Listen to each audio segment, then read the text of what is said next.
प्यारे साथियों, नमस्कार। कैसे हैं भाई आप सभी लोग? चलिए जी।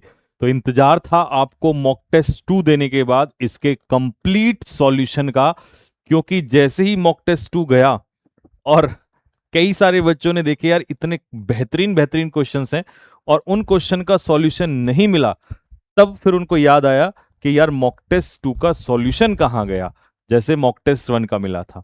लेकिन मैंने आपको शॉर्ट्स के माध्यम से बताया था कि हम एक दिन आप लोगों को मॉक टेस्ट डालेंगे आरडब्ल्यू एप्लीकेशन पे और तुरंत उसके बाद जो है उसका सॉल्यूशन डाल देंगे यूट्यूब के ऊपर। ठीक है, तो मॉक टेस्ट 2 हमने करवा दिया है एप्लीकेशन पे। ये इसका आज हम कर रहे हैं सॉल्यूशन। आप एक एक क्वेश्चन का सॉल्यूशन बहुत इत्मीनान से देखिएगा, क्योंकि सॉल्यूशन करते समय कोई जल्दबाजी नहीं है भाई। जल्दबाजी थी 15 मिनट में जाके आप वहां पे लगाइए एप्लीकेशन पे। यहां तो आपको आराम से देखना है, तो यहाँ टाइम देके सीखना है, गलतियों को सीखना है। यही सबसे बड़ी दिक्कत है कि हम लोग सीखते नहीं, हम जल्दबाजी में एनालिसिस करते हैं। हालांकि मुझे पता है आप इंटू 2 वगैरह में देखोगे, वो आप देखिए उस जैसा आपको किसी को 5 क्वेश्चन देखने होंगे, किसी को 2 क्वेश्चन देखने होंगे, किसी को 10 देखने होंगे, वो आपकी इच्छा है। मेरा कर्म है कंप्लीट करना, चीजों को पूरा सिखाना। ठीक है, मैं उसी तरीके से बताऊंगा। लेकिन जो न्यू स्टूडेंट्स हैं मैं उनको बता दूं कि ये मॉक टेस्ट आप लोगों को आरडब्ल्यू एप्लीकेशन में मिलेगा। ये दूसरे मॉक टेस्ट का सॉल्यूशन है, और जब ये मॉक टेस्ट आपके सामने आ रहा है तो इस समय तक mock test number 3 RW application पे अपलोड हो चुका है। तो एक मॉक टेस्ट रोजाना मिल रहा है, जो कि इस समय पूरी इंडस्ट्री के अंदर आपको इंग्लिश का मॉक टेस्ट रोजाना और इस लेवल का नहीं मिल रहा है। मैं ये इतना दावे के साथ कह सकता हूं। बाकी तो आप बताएंगे कि आपका मन जानता है कि आपको पता है।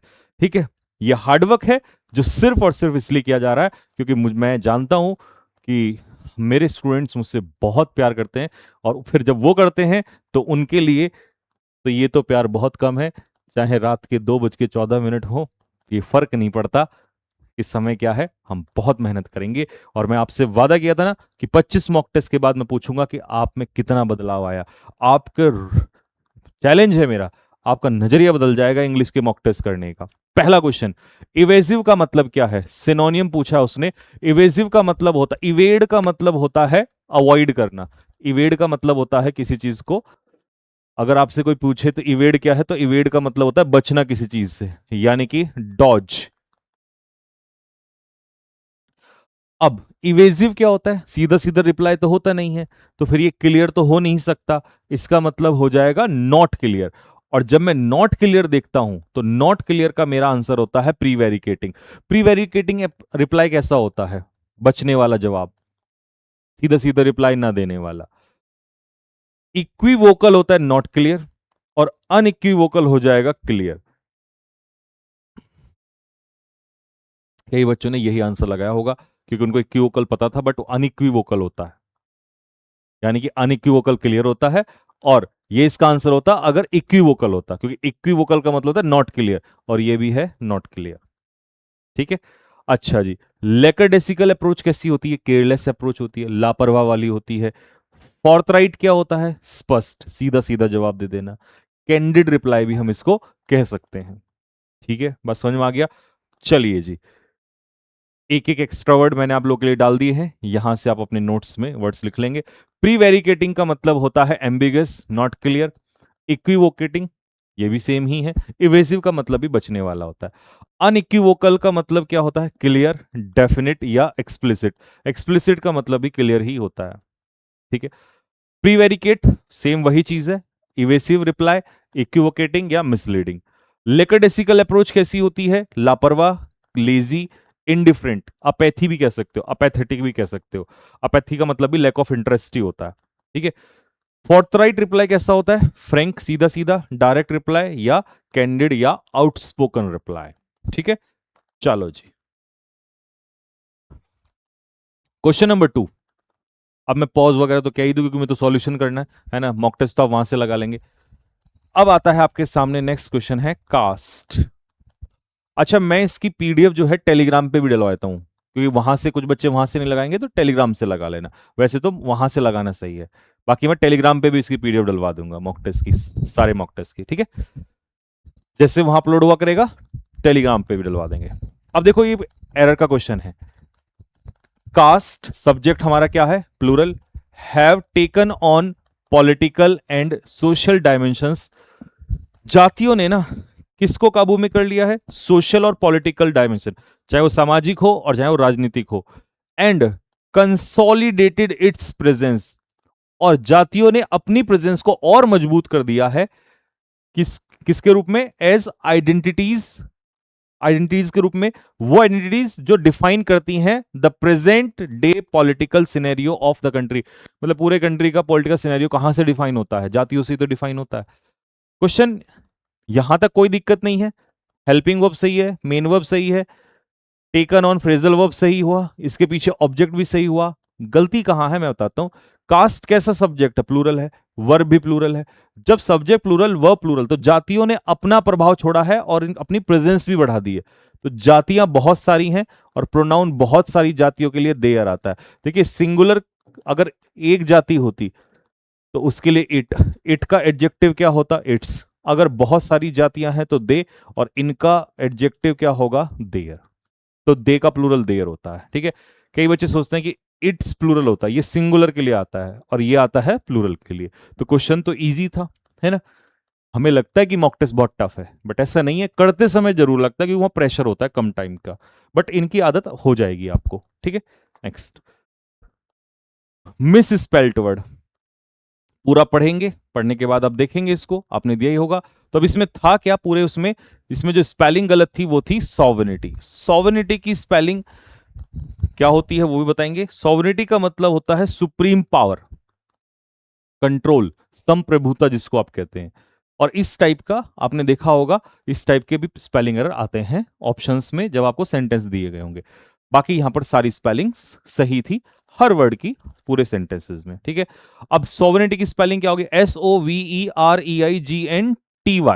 आई हट जाएगा यहां से। ठीक है, नेशन की सोवरेनिटी। ठीक है जी, ये रहा, संप्रभुता कह देंगे इसे, सुप्रीम पावर आपको इसको कह सकते हैं। नेक्स्ट क्वेश्चन की तरफ बढ़ेंगे। फोर्थ क्वेश्चन में देखिए, अब आपसे पूछा था ये कौन सा फ्रेज है, तो मैं आपको बहुत प्यार से बताता हूं। अगर मैं आपसे पूछूं कि यहां पर है Rahul requires immense capital what जो कुछ भी आगे आएगा। अब रिक्वायर्स अपने आप में क्या है? वर्ब। इससे पहले राहुल क्या है? सब्जेक्ट। सब्जेक्ट का काम या तो नाउन करेगा या प्रोनाउन करेगा, सीधी सी बात है। रिक्वायर्स यहां पर क्या है? वर्ब। अब to establish a successful aerospace startup, अगर हमें एक सक्सेसफुल एरोस्पेस स्टार्टअप तैयार करना है तो इसके लिए बहुत भारी इन्वेस्टमेंट की जरूरत पड़ेगी। तो रिक्वायर्स, किस चीज को रिक्वायर्स है, किस चीज को जरूरत है? ये पूरा हाईलाइट में था, इस चीज को जरूरत है। तो ये एक अपने आप में क्या हुआ? फ्रेज। और ये फ्रेज किसका काम कर रहा है? सब्जेक्ट का। और सब्जेक्ट का काम कौन करेगा? या तो नाउन करेगा या प्रोनाउन। प्रोनाउन का कोई लेना देना नहीं है, प्रोनाउन फ्रेज यहां पर है ही नहीं, सेंस ही नहीं है, कोई मतलब ही नहीं है। तो क्या बना? नाउन फ्रेज, क्योंकि ये सब्जेक्ट का काम कर रहा है। तो आंसर इसका हो जाएगा सी।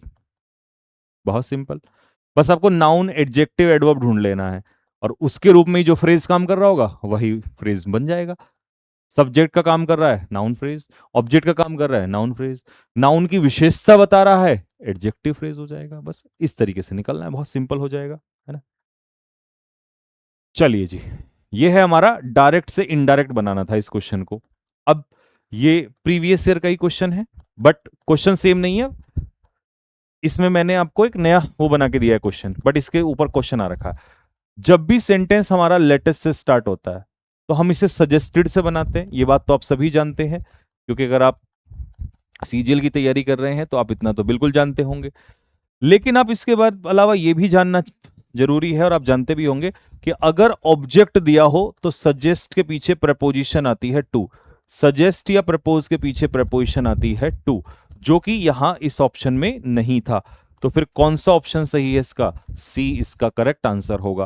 अब आपका मन जो थोड़ा सा विचलित हुआ है सी की तरफ, वो ये वाला जल्दी गया होगा, क्योंकि आपने यहां पर देखा अस और यहां पर आपने देखा वी, और आप तुरंत एकदम से, अब सोचिए मैं क्वेश्चन को सॉल्व करते समय ये बता रहा हूं कि आपके मन में ये गया होगा जिन्होंने गलत किया है, तो मतलब मेरे को ये बात पता है, ठीक है, उसको भी पता होगी, क्योंकि इतना 10-15 साल का एक्सपीरियंस तो वो भी रखता है।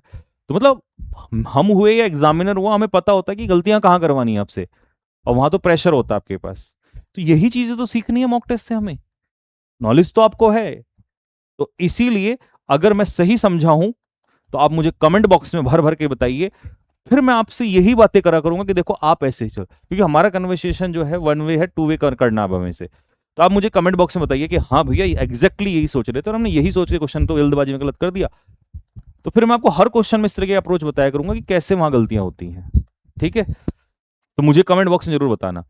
तो अस के हिसाब से आप वी गए, लेकिन सोचिएगा अस फर्स्ट पर्सन है, फर्स्ट पर्सन सब्जेक्ट के हिसाब से, मैनेजर के हिसाब से वन आ गया।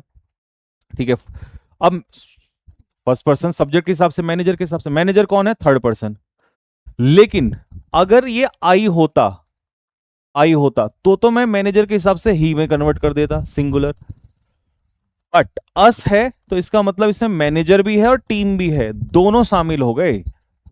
तो एक बात याद रखना, प्लूरल होता है ना, प्लूरल को प्लूरल में कन्वर्ट करते हैं, तो यहां ही शी इट भी होता तो भी गलत हो जाता वो। तो या तो वी का वी होता है या वी का दे होता है। अब वी का वी इसलिए नहीं हो सकता बाबू मेरे, क्योंकि भाई यहां पर अस जो है वो फर्स्ट पर्सन प्रोनाउन है, फर्स्ट पर्सन है, और फर्स्ट पर्सन सब्जेक्ट के हिसाब से जाएगा। लेकिन मैनेजर भी थर्ड पर्सन है और टीम भी थर्ड पर्सन है। जब दोनों ही थर्ड पर्सन हो जाएं तो फिर आपको दे में कन्वर्ट करना है। अगर ऐसा होता manager said to me, manager ने मुझसे कहा, इसका मतलब दोनों में से कहीं एक जगह अगर फर्स्ट पर्सन आ जाता है तो फिर आपको वी को वी में ही लाना पड़ेगा। ये बात ध्यान रखना। इसीलिए मॉक टेस्ट से हम बहुत ज्यादा इंप्रूवमेंट करते हैं, वो तब जब मॉक टेस्ट बनाने वाला ये चाह रहा हो या ये जानता हो कि आप गलतियां कहां करेंगे। चलिए स्टार्ट करते हैं। Since the weather was perfect, क्योंकि वेदर परफेक्ट था, द फैमिली डिसाइडेड, इसीलिए फैमिली ने डिसाइड किया कि वो आफ्टरनून में शॉपिंग जाएंगे। अब ये सेंटेंस इंप्रूवमेंट का क्वेश्चन आपका, ये आपका जो है फेज 14 में, 14 सॉरी फेज 13 में दिया था, वहीं से मैंने क्वेश्चन दिया। क्वेश्चन अच्छा है। हम कई बार जैसे गो टू स्कूल लगाते हैं, तो आप इस बात को समझो, जब हम गो टू स्कूल कहते हैं, गो टू द मार्केट कहते हैं, तो यहाँ टू जो है, सॉरी स्कूल जो है डेस्टिनेशन होता है, और प्रेपोजिशन ऑफ डेस्टिनेशन टू हो गया, जहां हम जा रहे हैं, go to Delhi, go to market, है ना। But swimming is not destination. तो इसीलिए हमें जो करना है, गो, कल को हो सकता है ये आ जाए शॉपिंग, गो स्विमिंग, क्योंकि शॉपिंग का पहले आ चुका है और इस बार इसने दिया था गो स्विमिंग।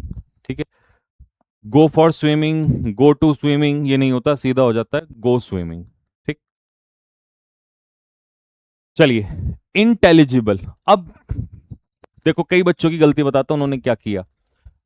इंटेलिजिबल का मतलब क्या होता है? उन्हें लगा यार इंटेलिजिबल का मतलब तो बुद्धिमान होता है, और बुद्धिमान का उल्टा मूर्ख होता है। लगाया है ना बेटे, बताओ जरा, ईमानदारी से बताओ। नहीं, वो इंटेलिजेंट का बुद्धिमान होता है। इंटेलिजिबल का मतलब होता है क्लियर या इजीली अंडरस्टूड। जो चीज आसानी से समझ में आ जाए वो इंटेलिजिबल है।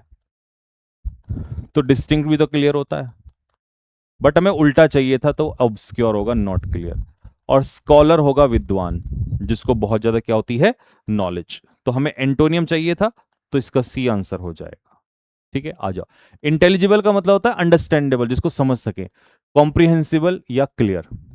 ठीक है, स्कॉलर अकेडमिक, इंटेलेक्चुअल विद्वान, लर्नड पर्सन विद्वान, फुलिश मूर्ख आदमी, ऑब्सक्योर नॉट क्लियर, वेग एम्बिगस, डिस्टिंक्ट क्लियर, एविडेंट भी स्पष्ट, और डेफिनेट भी स्पष्ट। ये लिखना, हर मॉक टेस्ट में जो चीज तुम्हें लगे कि हाँ ये मुझे लिखनी चाहिए, वो लिखा करो। हाँ, अब यहां कहां समस्या हुई, यहां कई लोगों ने क्या गलती की। एन इवनिंग परफॉर्मेंस, कंसर्ट और theatrical show typically held after sunset. जो सनसेट के बाद थिएट्रिकल शो होता है उसे क्या कहते हैं? अब सबको पता था यार, मॉर्निंग शो शो तो मैटिन होता है, तो ये तो लगाया नहीं। डायूर्नल का मतलब होता है active in day, day time पे एक्टिव होना, तो यही लगा दिया नॉक्टर्नल, क्योंकि नाइट का यही होता है। बट ये तो जैसे उल्लू है ना, उल्लू, उल्लू को नॉक्टर्नल बोल देंगे, तो वो थिएट्रिकल शो में थोड़ी आएगा। हमें तो यहाँ सिनोनिम थोड़ी चाहिए, वन वर्ड चाहिए, स्पेशल वर्ड। तो इसीलिए सॉइड इसका आंसर हो जाएगा। ठीक है, सी इसका करेक्ट आंसर हो जाएगा। ठीक, बाकी ये लिखना है, नोट करना है यहां से, कि डायगोनल का मतलब होता है जो चीज दिन में होती है या कोई जो एक्टिव हो दिन में, जैसे हम लोग दिन में एक्टिव होते हैं, खैर मैं भी अभी उल्लू वाली सेंस में ही हूँ, ठीक है। मैटिन्स का मतलब है थिएट्रिकल परफॉर्मेंस, बट ये मॉर्निंग का है, दोपहर वाला, ये शाम या रात के समय में आयोजित होता है। और नॉक्टर्नल जो है वो क्या है, जो राइट नाइट में एक्टिव होता है, ठीक है। चलिए, डायरेक्ट से इनडायरेक्ट स्पीच हमने यहां बनाना था। क्वेश्चन बहुत ही शानदार है, बहुत ही बढ़िया क्वेश्चन है। अभी इससे पहले डायरेक्ट इनडायरेक्ट, हाँ, दो डाले थे मैंने इसमें ना, किसी में मैं दो डाल देता हूं, किसी में मैं एक डाल देता हूं, क्वेश्चंस में चेंज करता रहता हूं, है ना। किसी में दो एक्टिव पैसिव हो जाएंगे, किसी में एक एक ही रहेगा, फिर वहां एक संख्या कहीं और बढ़ा देंगे, ठीक। अब इस क्वेश्चन को गलत किस कैसे कैसे किया गया मैं बताता हूं आपको, देखो। और हाँ, ये चीज बिल्कुल मत कहना कोई भी कि मॉक जो है या ये ऐसे क्वेश्चंस नहीं आते, ये वैसा नहीं आता, ये तुम्हारे ही क्वेश्चंस हैं, बस क्वेश्चंस को नया तरीका दिया गया है। और कुछ क्वेश्चन में एज इट इज रख देता हूं, तीन चार, जिससे कि, क्योंकि जिसमें मुझे लगता है कि यार इस क्वेश्चन को देख के बच्चे ये सोच सकते हैं कि ये इरिलेवेंट है। उसी का अगर जिस जब कहे तो मुझे बताना, फिर मैं उसी की डेट बताऊंगा। जैसे ये मन कर रहा होगा इरिलेवेंट का, ये सीजीएल 2025 का है, तो इरिलेवेंट अगर मैं दे रहा होता तो रात के 2:30 बजे मॉक टेस्ट ना सॉल्व कर रहा होता, आपकी रिकॉर्ड कर रहा होता। वो तो फिर अपना जीवन मजे में जी रहे होते हैं। 5 मिनट में मॉक टेस्ट आजकल एआई से तैयार हो जाता है, ठीक है। तो इसीलिए, लेकिन इस चीज को बनाने के लिए, एक के बाद एक अरेंज करने के लिए और वही चीजें एज इट इज लेवल बनाने के लिए फिर आपको सोचना पड़ेगा, ठीक है। तो इसीलिए इज्जत करो मॉक टेस्ट की, मॉक टेस्ट तुम्हारी इज्जत करेगा। और मैं लिख के दे रहा हूं, चैलेंज कर रहा हूं मैं, इस बार सीजीएल में सबसे ज्यादा जब सिलेक्शन होंगे तो उसमें सबसे ज्यादा नाम मॉक टेस्ट का आएगा, ठीक है। He said that little did he realize what consequences his words would have. अब बच्चा क्या सोचता है कि यार डिड यहां पर दे दिया और ये इनडायरेक्ट स्पीच भी है, तो डिड का तो हेड डन होना चाहिए था, है ना। और आई का कोई यहां पर सेंस है नहीं, तो ये भी गड़बड़ है। फिर यहां आई का, आई से नहीं, तो लिटिल से ही स्टार्ट होगा, तो इसको हटा ही देते हैं, है ना, ये हटा दिया। तो माइंड में आता है कि यार डू का हम क्या करेंगे, डू का डिड कर देंगे यहां पर। बात समझ में आ रही है, डू का डिड कर देंगे। पहली बात तो डू का वुड हैव से कोई सेंस नहीं बनता, पेयर ही नहीं बनता डू का। दूसरा, अगर मैं डू वाला करूंगा तो इसका मतलब समझाता हूं हिंदी में क्या बनेगा। Little do I realize what consequences my words would have. बहुत ही कम मैं ये रियलाइज करता हूं, मतलब उसकी एक हैबिचुअल एक्शन हो जाएगा, हैबिचुअल मतलब यहां तक ये एक हैबिचुअल काम हो जाएगा कि little do I realize what consequences, मतलब मैं बहुत ही कम रियलाइज करता हूं, ना के बराबर रियलाइज करता हूं, जबकि ये उसकी एक हैबिट नहीं थी। आगे का जो पेयर है वो ये दर्शा रहा है कि ये वन टाइम एक्शन है, कि लिटिल डिड आई रियलाइज, मैंने ना के बराबर कहो कि मैंने बहुत कम या मैंने किया ही नहीं रियलाइज कि इसका कॉन्सिक्वेंस क्या होगा, ये मैं रियलाइज ही नहीं कर पाया। कि वन टाइम एक्शन था, तो ये पास्ट का ही था, और इसके साथ डिड के साथ यानी पास्ट इंडेफिनिट के साथ यही पेयर बन रहा था, और ये फिर चेंज नहीं होगा, ये फिर पेयर जो है वो चेंज नहीं होगा, ठीक। तो ये था इसलिए शानदार क्वेश्चन। अब सोचो, जब उसने क्वेश्चन को बना के दिया होगा तो फिर ये चीज आपके माइंड के लिए रखी होगी, है ना। तो इसीलिए मैं पूरी रिसर्च करता हूं पहले कि यार वो, अब मान लो कोई सिंपल सा क्वेश्चन होता, कैन का कुड वाला, ये ऑल आर सेम, फिर क्या फर्क आएगा हम में और सब में, है ना। और बाकी तो सारे करीब लेंगे ना सारे बच्चे उसको। तो बढ़िया सीखना, बढ़िया। और जो चीज कॉमन है वो भी मैं दे ही रहा हूं आपको, जैसे ये कॉमन था, ठीक। अब ये क्वेश्चन को देखो, ये इनडायरेक्ट स्पीच में, इनडायरेक्ट स्पीच में 3 क्वेश्चन हो गए क्या इनडायरेक्ट स्पीच के? ओहो, इसमें शायद 3 क्वेश्चन हो गए। हाँ, 1, 2 और 1, 3, हाँ। चलो, कोई बात नहीं, अगर 3 भी हो गए तो कोई दिक्कत नहीं है, आगे हम जो है कम ही देंगे अब, ठीक। पर ऐसा कोई दिक्कत नहीं है, सीजीएल वगैरह, इसको एडिक्विटी ने ऐसा रखा है, किसी सेट में 3 क्वेश्चन, किसी में 2 क्वेश्चन, किसी में एक एक क्वेश्चन चेंज हुए हैं, ठीक।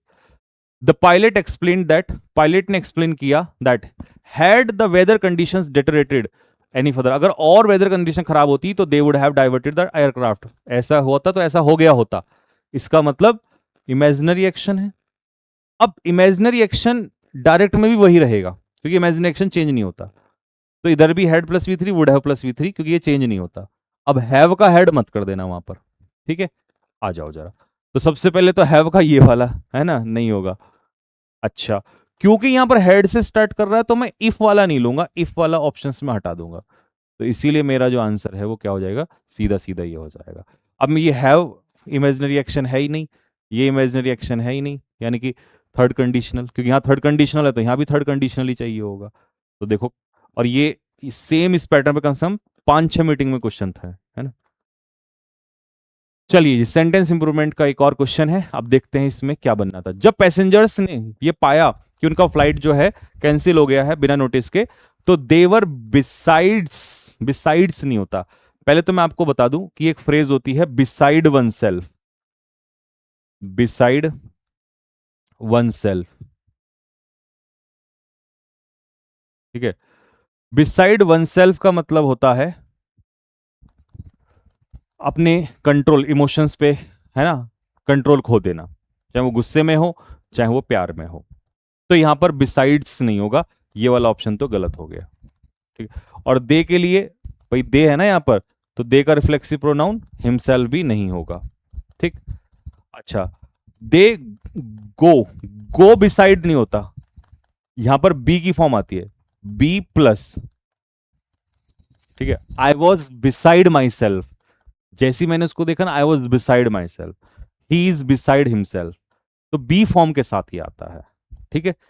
तो गो, गो नहीं आएगा इसमें, ये भी गलत है। तो देवर बिसाइड देमसेल्व्स, उन्होंने आपा खो दिया, है ना, वो काबू से बाहर आ गए, ये रहा। बिसाइड वन सेल्फ का मतलब होता है आपा खो देना, unable to control one's emotions, ये लिख लेना। बिसाइड वन सेल्फ का मतलब क्या होता है, और ये भी लिख लेना, बी प्लस, है ना, बी के साथ आएगा।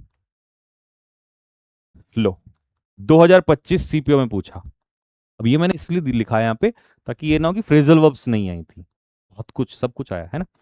She always her failure to bad luck rather than taking ownership, वो हमेशा अपना फेलियर का जो कारण है वो किसको ठहराती है, अपने बुरे लक को। अब put down, turn out, break into, boil down to, देखो बॉयल डाउन टू तो इसलिए नहीं होगा क्योंकि यहां पर जो फ्रेज आना था, बॉयल डाउन टू फेलियर नहीं होता, ठीक है। बॉयल डाउन टू फेलियर नहीं, मैं बताता हूं एक्चुअल में है क्या। ब्रेक इनटू का तो इसके लिए हटा दो, ब्रेक इनटू का मतलब होता है एंटर बाय फोर्स, सेंधमारी करना, कोई सेंस नहीं है। टर्न आउट का मतलब होता है प्रूव, साबित होना, साबित होना भी नहीं है, ठीक है। Put down, put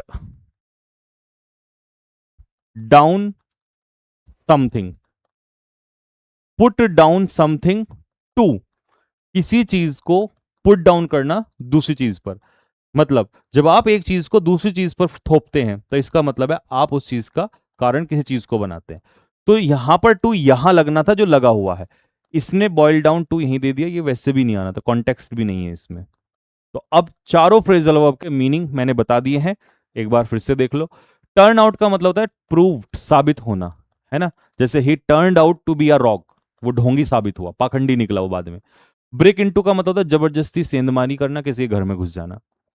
boil down to का मतलब होता है to reduce to the essential point, या कह सकते हो बेसिक रीजन, जब आप किसी चीज को बेसिक रीजन मानते हो तो कहते हैं बॉइल्स डाउन टू, ठीक है। Success boils down to hard work, success का बेसिक रीजन है हार्डवर्क, ठीक। पुट डाउन टू का मतलब है श्रेय देना या जिम्मेदार ठहराना, तो वो अपनी फेलियर का जिम्मेदार बैड लक को ठहराती है, यही बेस्ट आंसर, ठीक है। चलो, लो जी, अब ये है आपका idiom. Rakesh was worthy to talk, MTS 2025 में पूछा गया, ठीक। इसीलिए मैं इजी क्वेश्चन भी डालता हूं मॉक टेस्ट में, ऐसी बात नहीं है। राकेश जो था was worthy to talk, get accolades from his colleagues as he had worked. अच्छा, वो ये कह रहा है कि भाई राकेश जो है उसे एक्कोलेट्स मिला अपने कलीग से, काफी प्रशंसा मिली क्योंकि उसने बहुत ज्यादा मेहनत करी थी। अब इसके लिए सीधा इडियम ढूंढना है, कौन सा सही है? ये ईडीएम होता है ना? To work one's fingers to the bone, इतनी मेहनत करना, इतनी मेहनत करना मतलब बहुत ज्यादा कड़ी मेहनत करना।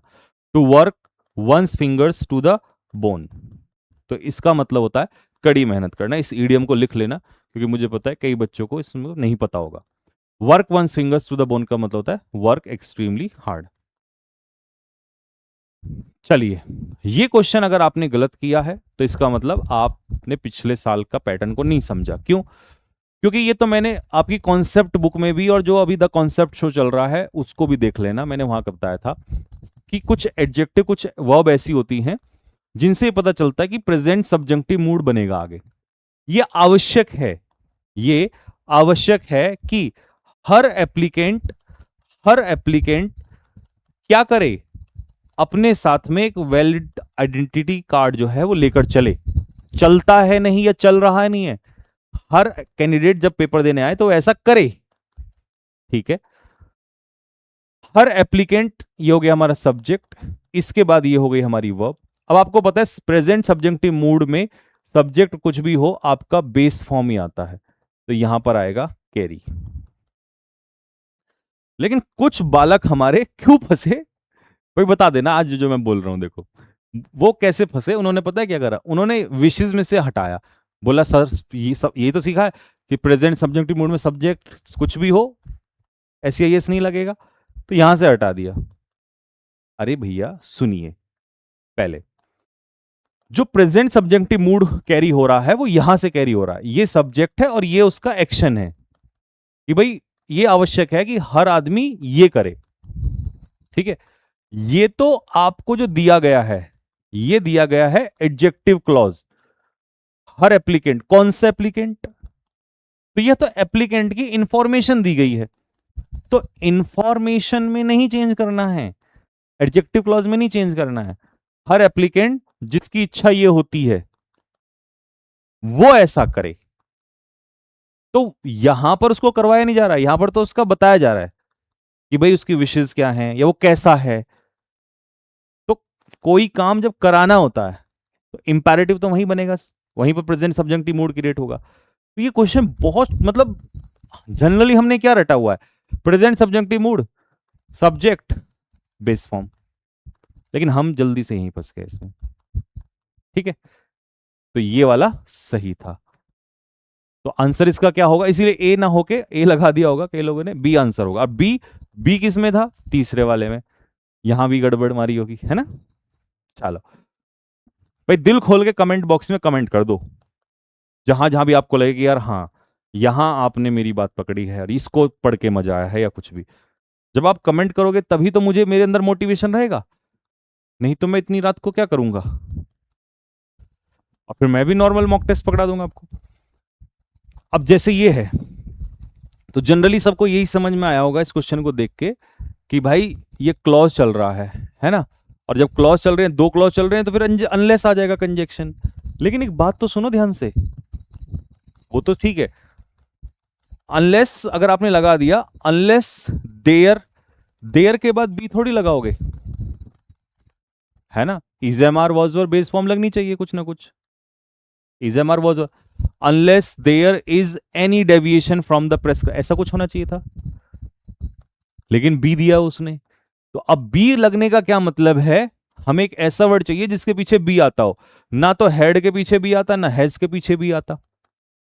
हेड और हैज के पीछे तो थर्ड फॉर्म आती है, तो शुड के पीछे भी आएगा। अब ये शुड का क्या मतलब है मैं बताता हूं। जब आप कंडीशनल सेंटेंस बनाते हो, जैसे इफ यू वर्क हार्ड, तो आप इसको, इफ वाले को इन्वर्जन के लिए शुड से बना सकते हो। जैसे if he had worked hard, तो इफ को हटा के हैड से शुरुआत कर देंगे। ऐसे ही जो हमारा प्रेजेंट कंडीशनल होता है, फर्स्ट कंडीशन प्रेजेंट कर रहा हूं, sorry, first conditional, first conditional को हम शुड से चेंज कर सकते हैं, ठीक है? जैसे अगर मैं कहूं if it rains, if it rains, यदि बारिश हुई, तो हम इसे कैसे बना सकते हैं? शुड इट रेन, तो शुड के साथ, मॉडल के साथ बेस फॉर्म, ठीक है? ऐसे ही यहां पर should there be any deviation from the prescribed guidelines, अगर जो गाइडलाइन मिली है उसके अलग कुछ भी हुआ तो the committee reserves the right, committee के पास अधिकार है उसको बदलने का अगर कुछ भी होता है तो। बस समझ में आ गया, था ना बढ़िया। तो मतलब वही है ना कि नॉर्मल चीज तो ये तो पता ही थी ना, इसका ऐसा हुआ तो क्या होगा। बात क्लियर है, अब तो दोनों समझ में आ गया होगा आपको। चलो अब देखो, अब यहां तुम कह सकते हो कि जी ये आपने टफ दिया है, बट यहां मेरा टफ देना मेरी मजबूरी थी इस क्वेश्चन में। कारण क्या है उसका, क्योंकि 95% होमोनियम्स ऐसे ही आए थे। ठीक है, पॉल्ड्रॉन, क्या होता है पॉल्ड्रॉन, तो पहले तो इसका मीनिंग ही नहीं पता होगा, बट पढ़ने ऐसे वाले होमोनियम्स जनरली से कोई करवा ही नहीं रहा है। कराऊंगा मैं भी आपको 5-4 दिन के अंदर अंदर, मैं कर रहा हूं इसकी एक बहुत खतरनाक सी शीट तैयार। हालांकि मैंने मेंस के बैच में कराए थे ये इस टाइप के बहुत सारे हार्मोनियम्स, जो प्रैक्टिस बैच था, है ना। पॉल्ड्रॉन का मतलब क्या होता है, पॉल्ड्रॉन का मतलब होता है, पॉल्ड देखिए, जो कवच होता है ना, कवच किसी सोल्जर के, है ना, शोल्डर का जो कवच होता है, उस कवच को हम पॉल्ड्रॉन कहते हैं। और एक होता है हमारा सी स्लग, एक प्राणी होता है समुद्री जीव, उसका जो ये पार्ट होता है स्किन का पर पार्ट, उसे भी सी स्लग, उसे भी हम लोग पॉल्ड्रॉन ही कहते हैं। तो बस हमने इसमें अलग ढूंढना है। ब्लैक स्मिथ ने पॉलिश किया स्टील पॉल्ड्रॉन, कवच की बात हो रही है। आर्ट हिस्टोरियन ने प्रशंसा की जो खुदा हुआ पॉल्ड्रॉन था, यहां भी कवच की बात हो रही है। म्यूजियम में क्या रखा गया, इटालियन पॉल्ड्रॉन, यहां भी कवच की बात हो रही है। और सी स्लग का पॉल्ड्रॉन ये है अलग। ठीक है, तो ये रहा कंधे का कवच, पहला मीनिंग। और जूलॉजिकल कॉन्टेक्स्ट में जो है दूसरा मीनिंग ये होता है। ठीक है, इसका स्क्रीनशॉट ले लेना या लिख लेना, है ना। और ये मैंने बेस्ट एक्सप्लेनेशन के लिए, ताकि आपका दर्द ही दूर हो जाए। सोच रहे हो मेहनत लगती है यार जब अच्छी चीज आप करते हो तो। ये होता है पॉल्ड्रॉन, और ये सी स्लग, है ना, समुद्री जीव होता है। तो इसका ये पार्ट होता है, इसे हम वो कहते हैं पॉल्ड्रॉन। ठीक, अब आ गया होगा, अब नहीं भूलोगे जिंदगी में। चलो जी, अब आते हैं PQRS की तरफ से। PQRS आपने इसको बनाया होगा, तो देखो कैसे पकड़ोगे आप इसको। इन PQRS को देख के आपको समझ में आ रहा होगा कि एग्जैक्ट पैटर्न पकड़ा है मैंने। समझ रहे हो बात को, इसी टाइप के PQRS थे आपके। दीज मेजर्स, ये जो कदम है ना, ये जो मेजर्स हैं, अब दीज कौन से हमें नहीं पता, तो फोर्थ ऑप्शन तो है भी नहीं। लेकिन एक बात जरूर है, कहीं पे कुछ मेजर्स का जिक्र हुआ होगा। ये जो मेजर्स हैं, ये ये जो कदम आपने उठाए हैं, ये रिस्क को कम करते हैं, किसका, unauthorized access to digital system. अब कहीं पर वो कदम उठाए गए होंगे। चलिए, एज ए रिजल्ट, परिणाम स्वरूप, ये भी नहीं हो सकता वन में। ठीक है, चलिए, cyber security has become a major concern, एक बड़ा खतरा बन गया है गवर्नमेंट के लिए, और बिजनेस वर्ल्ड के लिए भी खतरा बन गया है।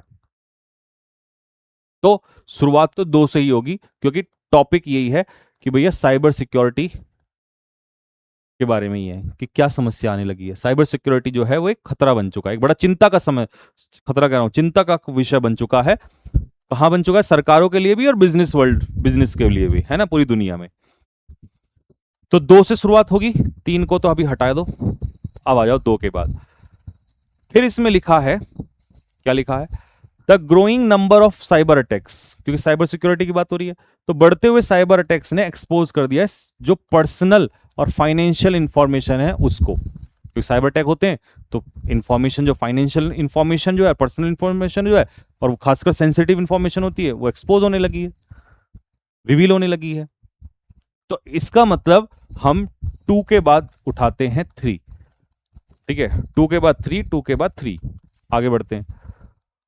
अब मेजर्स कड़े कदम नहीं आया अभी भी यहां पर, तो चार से पहले मैं देखता हूं क्या एक हो सकता है। अब क्योंकि एक्सपोज होने लगी इंफॉर्मेशन साइबर अटैक की वजह से, तो इसी की वजह से संस्थानों ने, ऑर्गेनाइजेशंस ने, चाहे सरकार हो या ऑर्गेनाइजेशन, अदर ऑर्गेनाइजेशन हो, वो डिपेंड होने लगी है encryption and multi factor authentication. क्योंकि प्रॉब्लम तो है, और इस प्रॉब्लम की वजह से, क्योंकि इंफॉर्मेशन लीक होने लगी है, इसी वजह से जो है ऑर्गेनाइजेशंस ये कदम उठाने लगे हैं। और इन्हीं कदम का जिक्र फिर यहां, तो इसका मतलब तो वन के बाद फोर आ जाएगा, 2 3 1 4। बात समझ में आई सभी को, अगला आ जाओ। नेक्स्ट है सच कोलैबोरेशन, ऐसा कोलैबोरेशन, कैसा नहीं पता, तो यानी कि वन का ऑप्शन तो खत्म। ठीक है, दिस एक्सचेंज, हमें नहीं पता कौन से एक्सचेंज की बात हो रही है, हटा दो। हाँ, लेकिन ये जरूर है कि कहीं ना कहीं किसी एक्सचेंज की बात हो रही है, अगर आप वो एक्सचेंज ढूंढ लें तो आपका आधा काम खत्म हो जाएगा। ठीक है। अनप्रेसिडेंटेड का मतलब है ऐसा जो पहले कभी नहीं हुआ। ग्लोबल हेल्थ क्राइसिस, इसने डिमांड की है an immediate and coordinated scientific response. मतलब जो ये हेल्थ रिस्क कभी आया है ना, इस और पहला कभी ऐसे नहीं आया, इस हेल्थ रिस्क की वजह से इस समय पर एक डिमांड है। किस चीज की डिमांड है? कि तुरंत एक्शन लिया जाए और मिलकर एक्शन लिया जाए। ठीक। Scientist from different countries begin sharing, इन्होंने क्लिनिकल डेटा और रिसर्च करना शुरू कर दिया है। तो समस्या क्या थी? Health risk. इसकी वजह से साइंटिस्ट ने क्या किया है? ये काम करना स्टार्ट किया है, शेयरिंग। और इसी शेयरिंग की तो बात कर रहा है वो, एक्सचेंज ऑफ नॉलेज। तो इसका मतलब 2 के बाद 4 आ जाएगा। तो 3, 2, 4 कौन से ऑप्शन में है? देखना, सी सी ऑप्शन में है। ठीक है जी। चलो,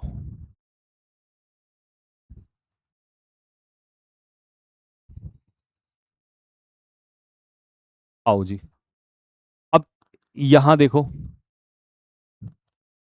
ये रहा एक और होमोनियम आप लोगों का, लेकिन ये फिलिप्स टाइप में है। ठीक।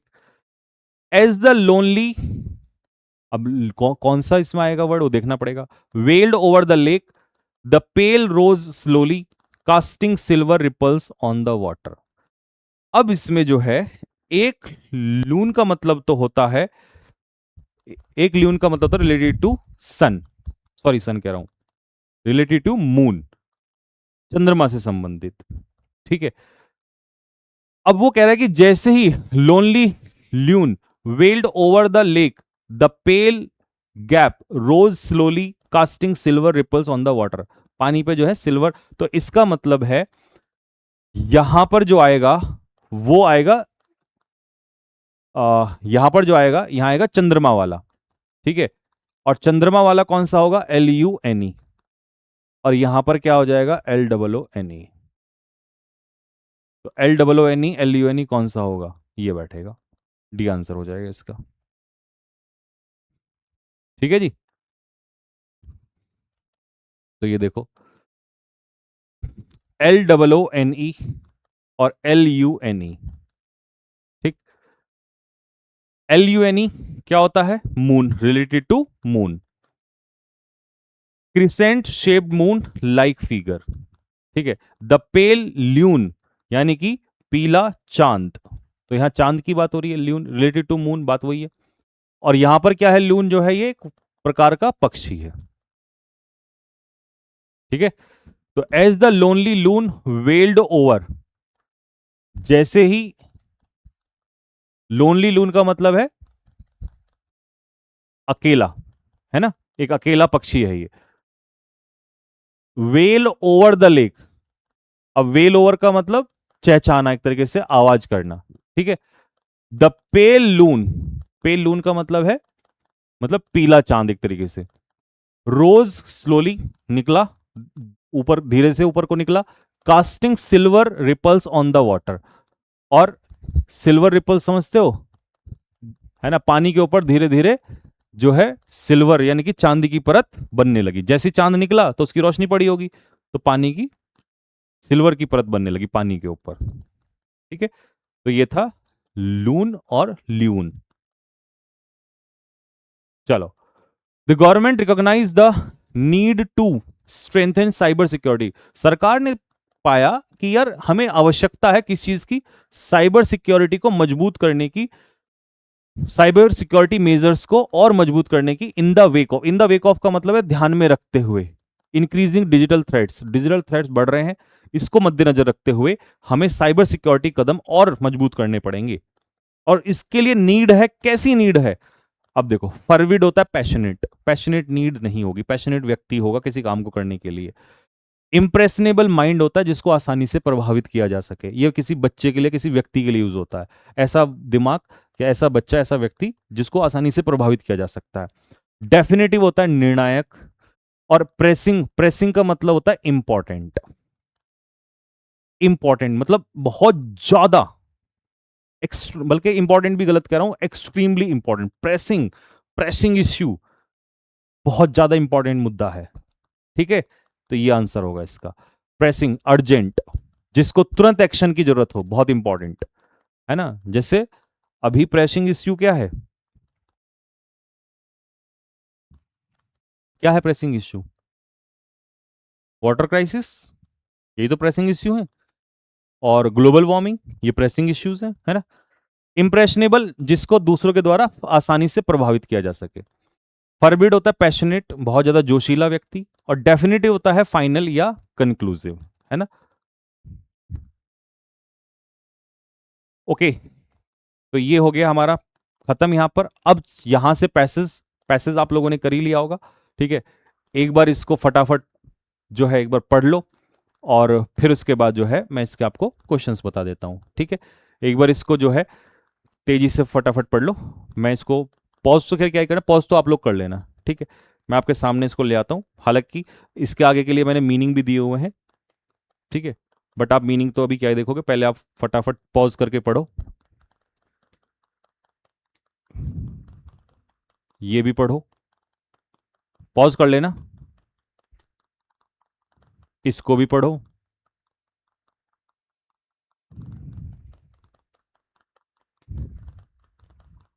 इसको भी पढ़ो। ये लंबा इसलिए लग रहा होगा क्योंकि मैंने बहुत छोटा छोटा तोड़ के करा है, छोटा छोटा तोड़ के ना प्रॉब्लम नहीं होती, वैसे भी पढ़ने में प्रॉब्लम होती है।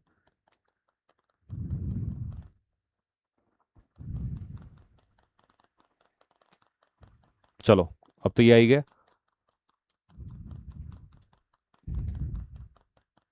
अब एक बार जो है इसको देख लो जरा, मैं रफ्तार से पढ़ देता हूं। वो कह रहा है कि ओनली द डेड का मतलब है मृत लोग, have seen the end of war, केवल मृत लोगों ने ही वॉर का, जो हमारी वॉर होती है उसका अंत देखा हुआ होता है। ओल्डर मैन, जो बुजुर्ग लोग हैं, यानी कि जिनकी मौत नहीं हुई, डिक्लेयर वॉर। बुजुर्ग लोग यानी कि वो सीधा सीधा ये कह रहा है कि भैया बुजुर्ग तो डिक्लेयर कर देते हैं, लेकिन मरने वालों को ही पता है, ठीक है। But it is the youth, बुजुर्गों का काम है ना। डोनाल्ड ट्रंप ने डिक्लेयर तो कर दिया, लेकिन अब जवान हमारे लड़ते हैं, that must fight and die, जिनको लड़ना भी होता है और फिर उसके बाद मरना भी, मौत तो है ही निश्चित। द 2006 लेबनान वॉर, अच्छा लेबनान वॉर की बात चल रही है इसमें, वॉर जब 34 दिन मिलिट्री कॉन्फ्लिक्ट चला था लेबनान के अंदर, नॉर्दर्न इसराइल में चला था, एंड द गोलान हाइट्स में, ठीक है। द प्रिंसिपल पार्टीज, जो मेन पार्टीज थी वो कौन कौन थी जिसमें जो लड़े थे, इसमें हिजबुल्ला पैरामिलिट्री फोर्स लड़ी थी, और इजराइल डिफेंस फोर्स आईडीएफ लड़े थे इसके अंदर, ठीक है। तो इसमें तो कोई ऐसा वो कैप था नहीं जो टफ होगा। बाकी प्रिंसिपल पार्टीज का मतलब है मुख्य पक्ष जो थे लड़ने वाले इसमें, है ना, मेन साइड जो झगड़े में कन्फ्लिक्ट, देखो ऐसे वो कैप पता चल जाते हैं ना इनके, तो अच्छा रहता है। गोलन हाइट्स एक डिस्प्यूटेड हिली था इसराइल के पास, है ना, इसराइल और सीरिया के पास गोलन हाइट जो थी वो एक डिस्प्यूटेड हिली एरिया था, ठीक है। तो ये दो ही वर्ड इसमें इंपॉर्टेंट थे। जो कन्फ्लिक्ट है वो स्टार्ट हुआ 2006 12 जुलाई को, और कंटिन्यू चला अंटिल, जब तक, कब तक चला, जब तक यूनाइटेड नेशन ब्रोकर्ड, यानी कि यूनाइटेड नेशन के द्वारा, ब्रोकर का मतलब है मध्यस्थ कराना, brokered cease fire went into effect. तो गो इनटू इफेक्ट का मतलब है प्रभाव में आना, यानी कि यूनाइटेड नेशन के द्वारा मध्यस्थ किया हुआ एक सीज फायर जब तक प्रभाव में नहीं आ गया, यानी कि जब तक वो सीज फायर नहीं हुआ, कब, 2006 14 अगस्त को, तब तक युद्ध चला। दो इट फॉर्मली, भले ही एंड तो ये कब हो गया था, 2006 सितंबर में एंड हो गया था, ठीक है। व्हेन इजराइल, जब इजराइल ने हटा दिया, लिफ्ट का मतलब है remove, it's naval blockade of Lebanon, Lebanon से जो नवल ब्लॉकेड को हटा दिया था। नवल ब्लॉकेड तो जानते हैं कि कोई यहां से ना आएगा, है ना, समुद्र में ना कोई जाएगा, तो ये देख लो, नवल ब्लॉकेड का मतलब है समुद्री नाकाबंदी कर देना, ठीक है। लिफ्ट का मतलब क्या है, रिमूव, हटा देना या कैंसिल कर देना, और फॉर्मली तो पता ही, officially. Come into effect, sorry go into effect का मतलब है किसी चीज को लागू करना, और सीज फायर पता ही है, युद्ध विराम। और ब्रोकर्ड, ब्रोकर्ड का मतलब है अरेंज्ड, ठीक है, यानी कि समझौता किया हुआ, है ना, किसी के द्वारा समझौता करवाया हुआ। चलो जी, ड्यू टू अनप्रेसिडेंटेड, अनप्रेसिडेंटेड का मतलब है ऐसा पहले कभी नहीं हुआ, अनप्रेसिडेंटेड ईरानियन मिलिट्री सपोर्ट, तो ईरान का मिलिट्री सपोर्ट बहुत खतरनाक था, किसको, हिजबुल्ला को, before and during the war, war से पहले भी और वॉर के दौरान भी। सम कंसिडर इट, कुछ लोग मानते हैं, the first round of the Israel Iran Israeli proxy conflict. तो कुछ लोग मानते हैं कि जो ये है, ये क्या था, पहला ईरान और इजराइल का प्रॉक्सी कन्फ्लिक्ट था ये। ठीक है, प्रॉक्सी कन्फ्लिक्ट जानते हो, प्रॉक्सी वॉर क्या होती है, ये तो आपको पता ही होगा। चलो जी, rather than a continuation of the Arab Israel conflict. तो ये अरब इजराइल कन्फ्लिक्ट नहीं था, ये तो एक तरीके से प्रॉक्सी कॉन्फ्लिक्ट था, किसका, ईरान का और इजराइल का। ठीक है, सीधे सीधे नहीं लड़ रहे थे ये। ठीक है, a conflict where two powers fight indirectly through other groups. Directly नहीं लड़ते, जैसे प्रॉक्सी वॉर ये अमेरिका भी लड़ता है, सीधा सीधा नहीं लड़ता ये। अनप्रेसिडेंटेड का मतलब पहले कभी नहीं हुआ। ये जो कन्फ्लिक्ट हुआ वॉज प्रेसिपिटेटेड बाय 2006 हिजबुल्ला के द्वारा शुरुआत हुई थी इसकी क्रॉस बॉर्डर रेड, है ना। ऑन 12 जुलाई 2006 हिजबुल्ला फाइटर्स ने फायर किए रॉकेट्स इजरायली बॉर्डर पे, इजरायली बॉर्डर टाउन्स पे, जो वहां के बॉर्डर पे जो कस्बे होते हैं या गांव होते हैं, एज अ डाइवर्जन, दिमाग भटकाने के लिए, for the anti tank missiles attack on 2 armoured humvees patrolling the Israeli side of the border fence. यानी कि ध्यान भटकाने के लिए, क्योंकि वहां पर वो लोग दूसरी तरफ से क्या कर रहे थे, पेट्रोलिंग कर रहे थे। ठीक है, तो 2 आर्मर्ड हमवीज जो है ये व्हीकल्स होते हैं। द एम्बुश, एम्बुश का मतलब हाइड होके, घात लगा के अटैक करना। The ambush left 3 soldiers dead, और इस एम्बुश में 3 लोग जो हैं मारे गए। 2 इजरायली सोल्जर्स, 2 इजरायली सोल्जर्स को किडनैप कर लिया गया, एब्डक्ट कर लिया गया और उन्हें ले जाया गया हिजबुल्ला के द्वारा लेबनान ले जाया गया। 5 जो हैं और मारे गए लेबनान में इन अ फेल्ड रेस्क्यू अटेम्प्ट। तो उन्हें बचाने के लिए गए लेकिन बचा नहीं पाए, तो उसमें 5 और मारे गए। हिजबुल्ला ने डिमांड किया the release of Lebanese prisoners. ये था जिस वजह से उन्होंने ये सब किया कि भैया लेबनीज जो कैदी हैं उनको छोड़ दिया जाए, ठीक है, जो इजराइल ने रख रखे थे, in exchange for the release of abducted soldier, कि वो तुम्हारे सोल्जर्स को छोड़ देंगे बट हमारे लोगों को छोड़ दो। इजराइल ने मना कर दिया, इजराइल भी पूरा ही है भाई। Responded with air strikes, air strike करी एंड आर्टिलरी फायर करी, किसके ऊपर, टारगेट्स के ऊपर, लेबनान में। Israel attacked both Hezbollah military targets and Lebanese civilian infrastructure including Beirut's Rafic Hariri International Airport. सबको उड़ा दिया इसने। ठीक है, तो प्रेसिपिटेट का मतलब है किसी चीज का कारण बनना या स्टार्ट करना किसी चीज को, कॉज सडनली। एम्बुश होता है सरप्राइज अटैक, किडनैप कर लेना। इन एक्सचेंज फॉर का मतलब के बदले में, और आर्टिलरी फायर तो आपको खैर पता ही है, तोपों से जब हमला होता है। ठीक है, और ये जो आर्मर्ड हमवीज थी ये मिलिट्री व्हीकल्स होते हैं, ठीक है, पर ये प्रोटेक्टेड होते हैं। आईडीएफ ने लॉन्च किया एक ग्राउंड इन्वेजन, है ना। ग्राउंड इन्वेजन तो समझ रहे हो, एयर स्ट्राइक नहीं, जमीनी हमला of southern Lebanon. Israel also impose, इसने इजराइल ने भी क्या किया भाई, है ना, एयर स्ट्राइक। यार ये लोग कम बढ़िया, ये लोग लड़ते ही रहते हैं, है ना। Impose an air and naval blockade, naval blockade भी लगा दिया और एयर भी, एयर से भी। Hezbollah then launched more rockets into northern Israel में, और रॉकेट्स दागे and engage the IDF in guerrilla warfare from the hardened position. और भैया आईडीएफ को, जो इजराइल की जो ये फोर्स थी, इसको गोरिल्ला वॉरफेयर में उलझा के रखा इसने।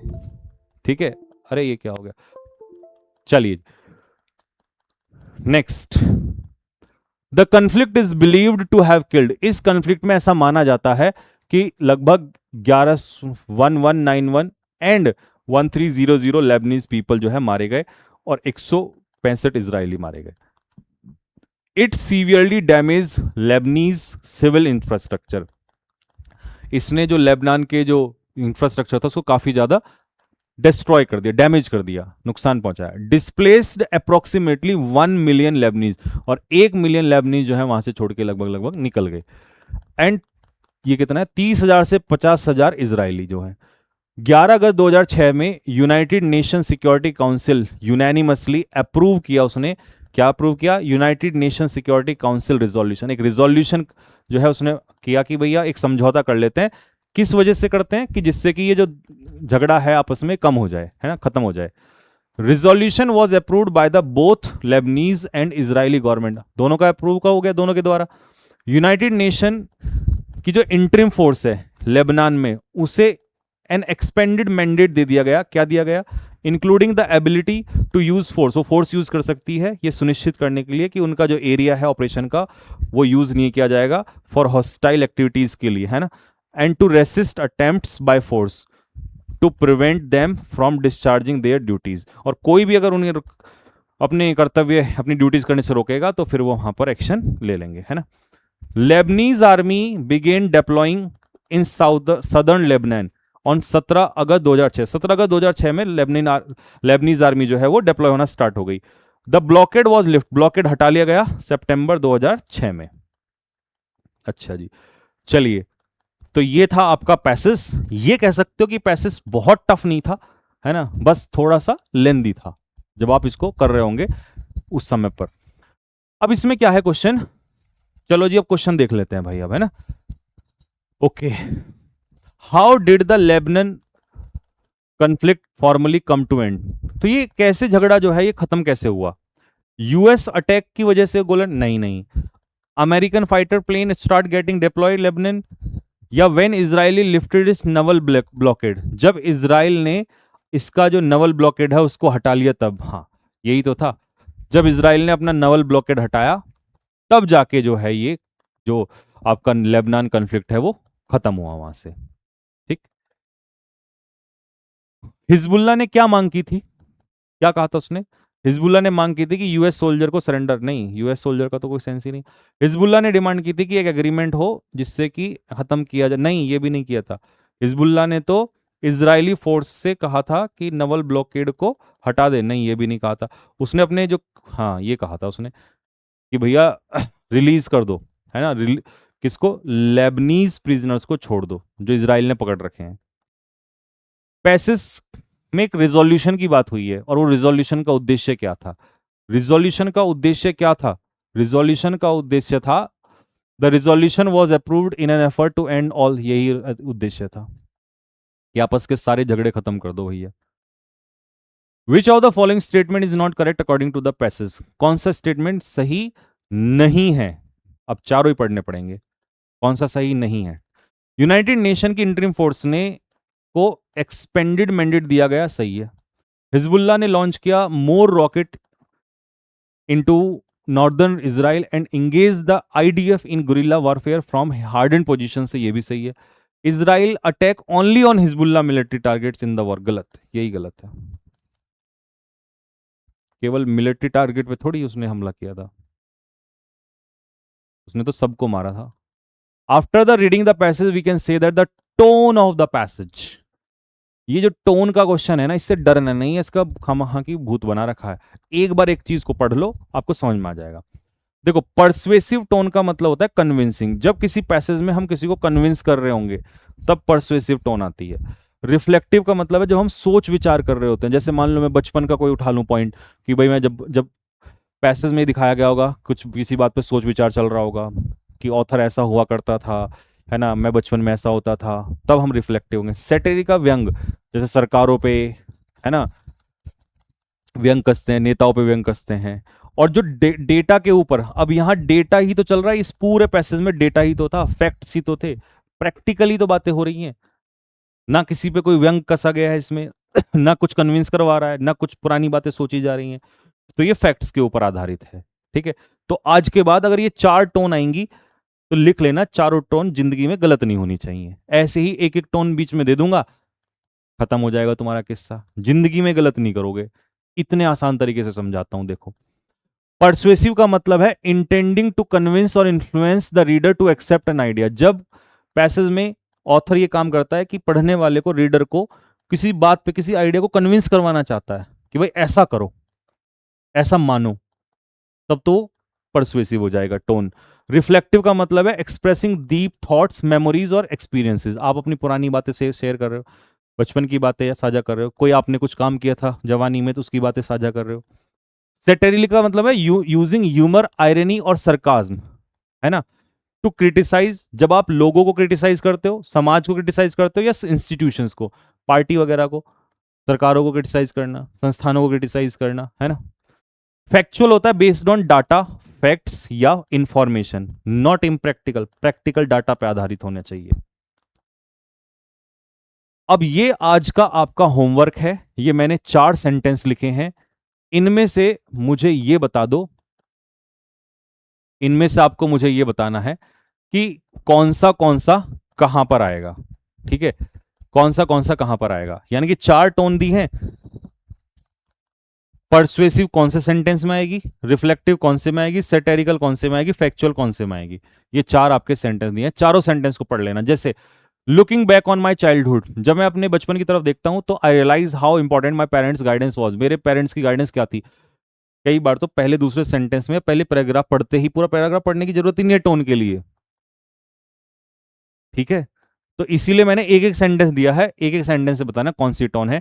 ऑर्डर में बताना 1 2 3 एंड 4। 4 सेंटेंस है, मैं अलग हट जाता हूं, ये मैं हट गया साइड में। इन 4 सेंटेंस को सीन 2 में कर दो यादव जी, एक बार जरा। लो, अब आराम से पढ़ो। लाओ जी सामने ले आओ। ठीक है, पॉज करके और आप आराम से पढ़ना और मुझे कमेंट बॉक्स में आंसर बताना। ठीक है, ये आज आपका होमवर्क है। मॉक टेस्ट में ही तुम्हारा आधे सारे दर्द खत्म कर दूंगा मैं, बस इनको रोली अप सॉल्व करना है। ठीक है, तो बताना यार कैसा लगा मॉक टेस्ट। ठीक, कर्म करना अपना काम है, बाकी तो ऊपर वाले की मर्जी, जैसा वो चाहेगा। ठीक है जी। बट 25 मॉक टेस्ट के बाद ये मॉक टेस्ट इतिहास रचेंगे, अगर आपने पूरे मतलब दिल से किया इनको, और एनालिसिस और जो कुछ में नया आ रहा है उसको लिखते चलो कॉपी में अपनी जो है। ठीक है, ठीक है भाई, तो मिलते हैं आपसे नेक्स्ट मॉक टेस्ट के सॉल्यूशन में। तब तक के लिए सभी को जय हिंद। मॉक टेस्ट RW एप्लीकेशन पे लगाना है, नए बच्चों को बता दूं। जैसी मॉक टेस्ट लगाओगे आपको अपना स्कोर पता चल जाएगा, फिर नेक्स्ट डे आपका सुबह सुबह मॉर्निंग में अपलोड हो जाएगा। एक दिन पहले हम दे देंगे मॉक टेस्ट, शाम को, सॉरी, वैसे तो मेरी कोशिश मंडे से अगला जब घूम के आएगा तो मंडे को शाम को दिया करूंगा, सुबह उसका सॉल्यूशन। ठीक है, अभी बीच में एक दिन गड़बड़ होगी तो इस वजह से। तो जैसे आज, अभी जब आप मुझे देख रहे हैं तो इसका मॉक टेस्ट जा चुका है। आप RW एप्लीकेशन के फोल्डर फ्री है ये सब के लिए। जो न्यू स्टूडेंट देख रहे हैं उनको बता दूं, जो फर्स्ट टाइम जुड़ रहे हैं या देख रहे हैं, कि RW एप्लीकेशन फ्री है। इस वीडियो के नीचे डिस्क्रिप्शन में लिंक लगा है टेलीग्राम चैनल का, वहां से आप टेलीग्राम चैनल ज्वाइन कर सकते हो, इंग्लिश बाय संजीव सर। उस पे मैं आप इसकी PDF भी डलवा दूंगा, उससे भी सॉल्व कर सकते हो। बट वो जो करोगे ना आप ऑनलाइन, उससे मजा है, कि पेपर में वहां ऐसे ही होना है। और 15 मिनट का टास्क, इंपॉर्टेंट तो 15 मिनट का टास्क है ना, गलतियां तो उसमें होती हैं। और करके देखो 25 मॉक टेस्ट ना, मेरा नाम बदल देना अगर तुमने कह दिया जी अब दर्द नहीं है इंग्लिश का। और ऐसे ही मॉक टेस्ट तुम हमेशा मांगोगे, इससे नीचे का लेवल मजाल है तुम कह दो, तुम कहोगे कि इससे नीचे चाहिए ही नहीं हमें।